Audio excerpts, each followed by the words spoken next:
નમસ્કાર મિત્રો, કાલે આપણે આવતીકાલે દેવા માફીના આવેદન માટે આવતીકાલે 10 વાગ્યે નર્મદેશ્વર મહાદેવ મંદિરે ધારી ખાતે મળીશું. કાર્યક્રમની રૂપરેખા આપને જણાવું કે ભગવાન સરકારને સદબુદ્ધિ આપે એ માટે આપણે સૌ સાથે મળીને અડધો કલાક ધૂન બોલાવીશું.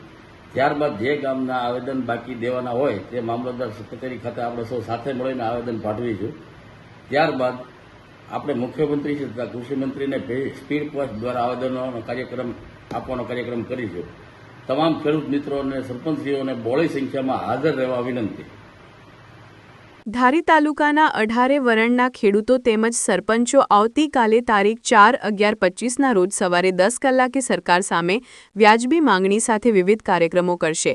આ અંગે જાણવા મળતી વિગતો અનુસાર ધારી ખાતે આવેલા વેકરિયાપરા સ્થિત નર્મદેશ્વર મંદિરના પટ્ટાંગણ ખાતે ધારી તાલુકાના ખેડૂતો તેમજ સરપંચો એકઠા થશે, ધૂન કીર્તન કરશે અને રેલી સ્વરૂપે મામલતદાર કચેરી ખાતે આવેદનપત્ર આપશે.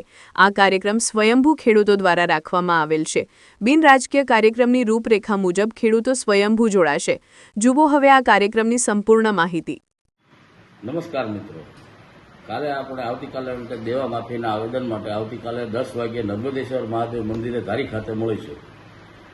કાર્યક્રમની રૂપરેખા આપને જણાવું કે ભગવાન સરકારને સદબુદ્ધિ આપે એ માટે આપણે સૌ સાથે મળીને અડધો કલાક ધૂન બોલાવીશું. ત્યારબાદ જે ગામના આવેદન બાકી દેવાના હોય તે મામલતદાર કચેરી ખાતે આપણે સૌ સાથે મળીને આવેદન પાઠવીશું. ત્યારબાદ આપણે મુખ્યમંત્રી તથા કૃષિમંત્રીને સ્પીડ પોસ્ટ દ્વારા આવેદનોનો કાર્યક્રમ આપવાનો કાર્યક્રમ કરીશું. તમામ ખેડૂત મિત્રો અને સરપંચશ્રીઓને બહોળી સંખ્યામાં હાજર રહેવા વિનંતી.